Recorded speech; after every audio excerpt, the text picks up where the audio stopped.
Good morning, guys and girls. I hope everyone is well. Just going to run through the markets that we're going to be looking at this week and give you an idea of some of the entry points that we'll be focusing on to try and get the best risk rewards. So last week in total was certainly a better week for us with the trades that we still have running right now, which is Euro, Aussie dollar and USD CAD.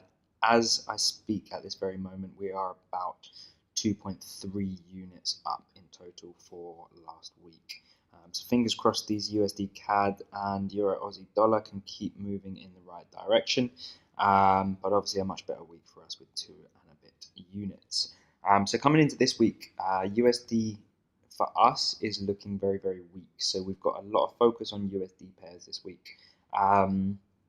First of all, starting with Aussie dollar USD. Okay, so as you can see, we're sort of double bottoming here. Okay, got this kind of double bottom formation here, and we've also broken our previous lower high as well. So we're going to be looking for opportunities to enter this market. Hopefully, if we can see a pop down to that 0.69 region and then have a very good risk reward moving forward. NZD USD, okay, similar kind of scenario.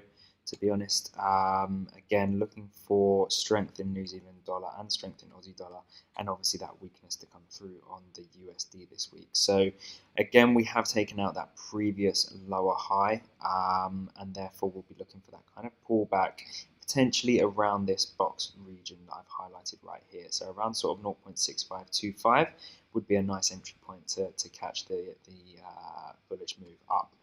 We then have GBP USD. Now, GBP has been very, very volatile and also extremely weak over the past 2 weeks or so. We do think it's certainly due a correction.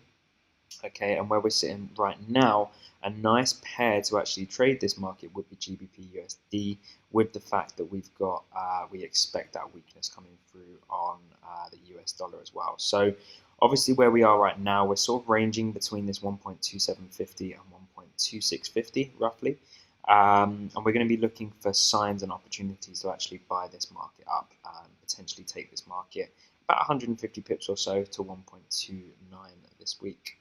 We then have USD CHF. So USD CHF hit our target very, very nicely last week, literally to the pip, 1.0010.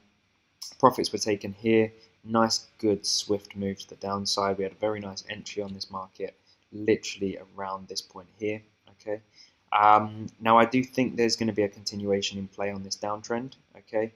Again, what we want to look for is that best risk reward. So I've highlighted this region here, which is where I'm quite interested for a number of different reasons to actually look at shorting this market. So we have to wait and see and make sure that we get into this region before we actually pull that trigger. But potentially we can see some downfall occur and actually moving all the way down to sort of 9950, maybe even the 9900s as well. So this will be an interesting market to watch. Okay, we then have USD CAD. Now USD CAD was one that we entered last week, the one that we've still got running currently, and it's running at about 1.25, 1.3 risk reward currently, so 1.3 units up as we speak.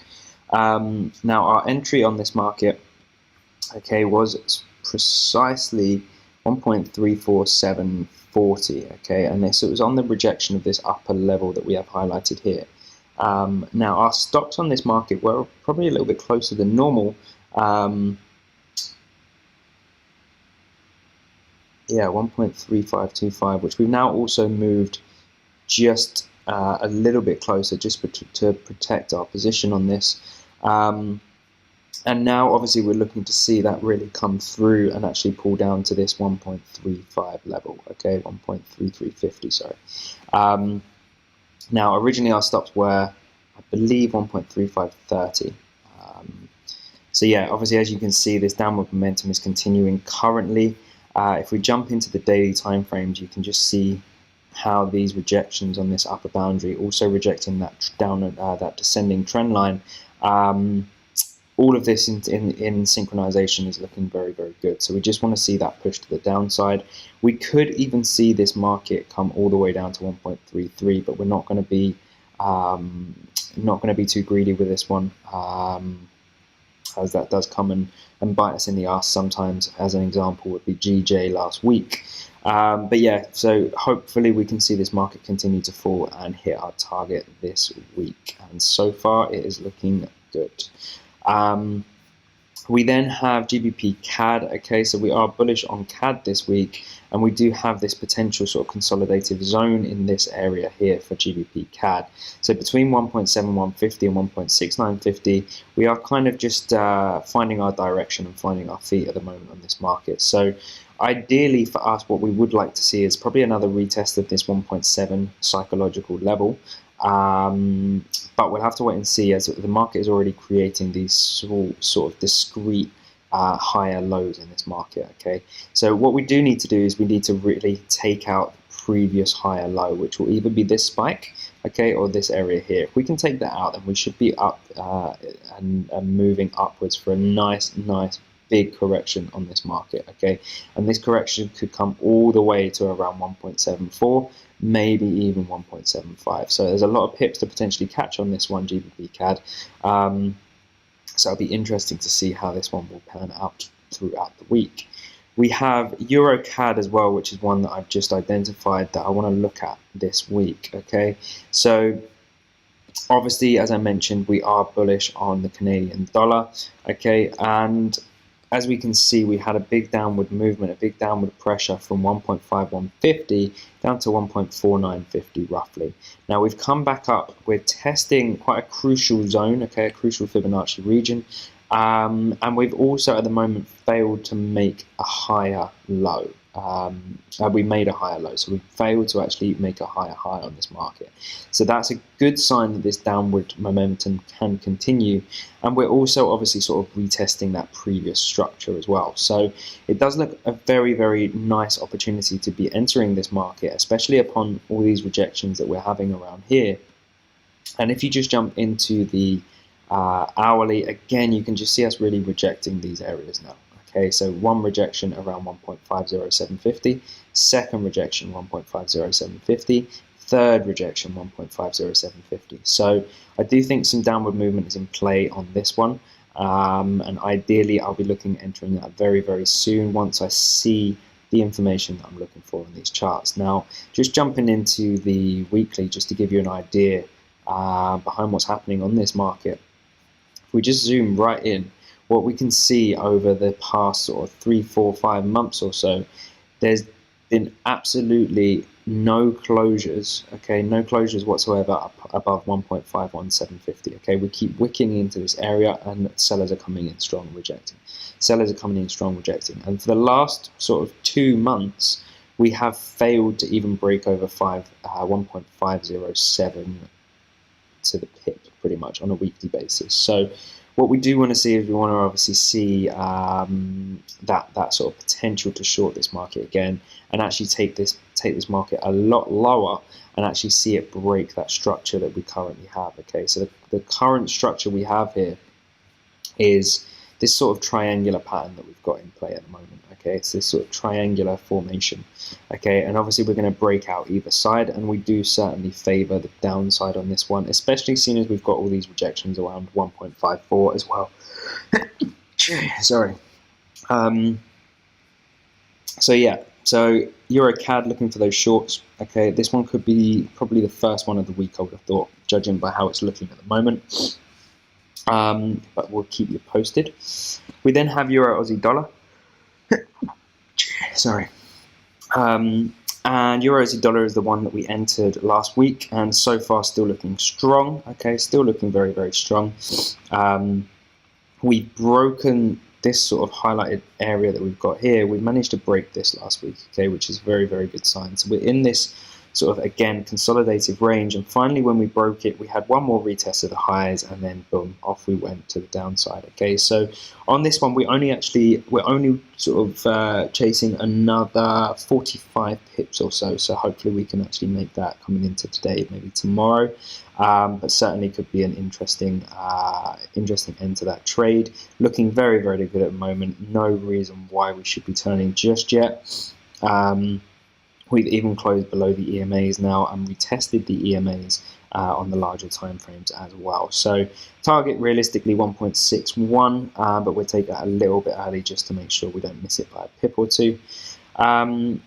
We then have Germany. Okay, so Germany, I'm very interested in, actually. I'm very interested in at the moment. And again, this might be one that's coming up soon. When it comes to Germany, I think the higher time frames play a lot more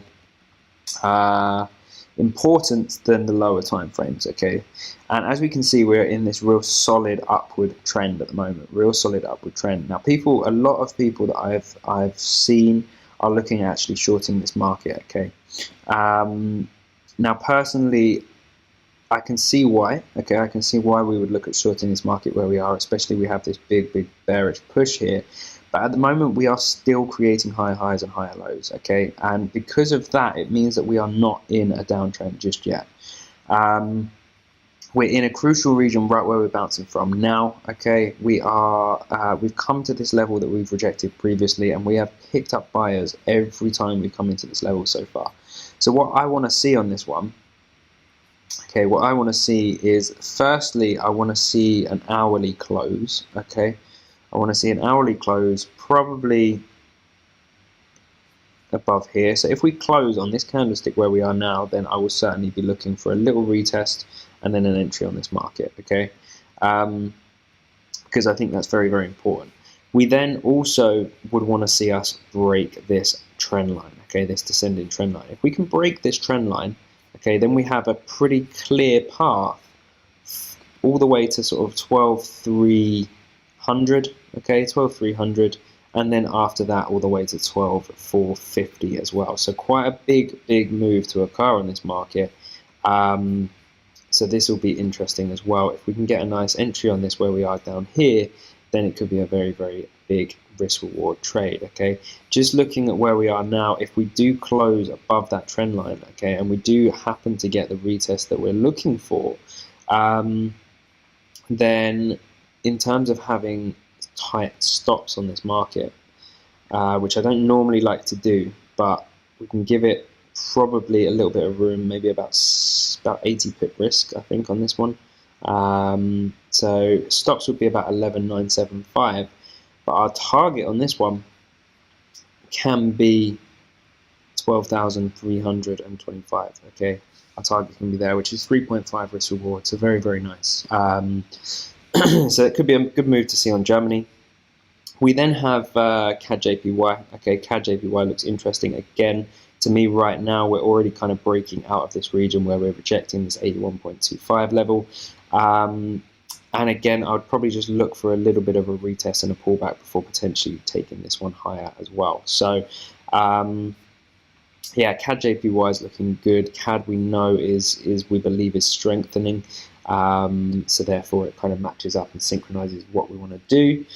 And then finally gold. So again, similar to Germany, I see a lot of people calling longs on gold, but at the moment this market is still bearish. Okay, where we are right now, this market is still bearish. Okay, and the reason for that, as I mentioned before, we are still creating lower highs, okay, and lower lows. Now we have certainly got to a point around this sort of 1270 region that we are rejecting, but until we break 1300, okay, till we break and close, to be precise, until we break and close above literally 1299.8, we are still going to be bearish. Okay, we are still going to be bearish, and we still are going to look for this downward leg.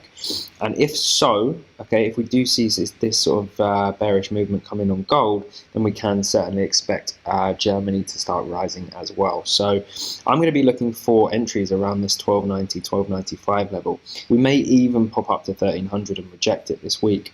But certainly that's where I want to look at actually shorting this market. Okay, so looking at 1290, 1295, wait until we get in that zone, and then we will look for those opportunities. Okay, so guys, that's pretty much everything.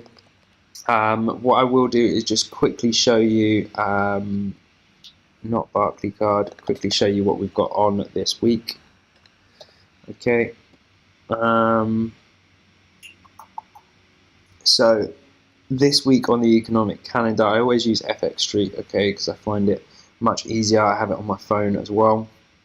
If we just click onto the economic calendar page, then what we can actually see on here is we can start to see the events that are going to be occurring this week. Okay, now I only focus, okay, me and Yasser only focus on the high important events, okay, the high importance events, okay, because otherwise there's too much information coming out at every single second of every single day, and it just confuses things, and you don't really, honestly, you do not need to worry about some of the less important events that are occurring. Okay, so if we just look at the filters on here and just get the strong ones, sorry, I don't know why it's being extremely slow at the moment, just bear with me. Okay, so we just choose the high importance ones. These are the ones that actually matter. Okay, these are the ones that really matter to us. And as you can see, it's quite quiet compared to normal. We've already had information on JPY, which did actually shift JPY this morning. And then tomorrow we have an inflation report for GBP. Okay, Wednesday is probably the busiest day out of all of them. We have Canadian dollar news, okay, interest rate decisions, and also we have a couple of speeches when it comes to Japan and New Zealand as well. Thursday we've got GDP, okay, for the US, and these are just the preliminary results. And we also have JPY CPIs as well. And then finally, Friday, we've got GDP for Canadian dollar, and we also have the CPIs for Europe as well. And these, again, are just preliminary figures. So it's quite a quiet week in terms of news. So it's going to be more about the technicals this week, and actually where buyers and sellers are and where these markets could be shifted. So guys, thanks for listening. I hope it helps, and let's have another strong week. Thanks, guys.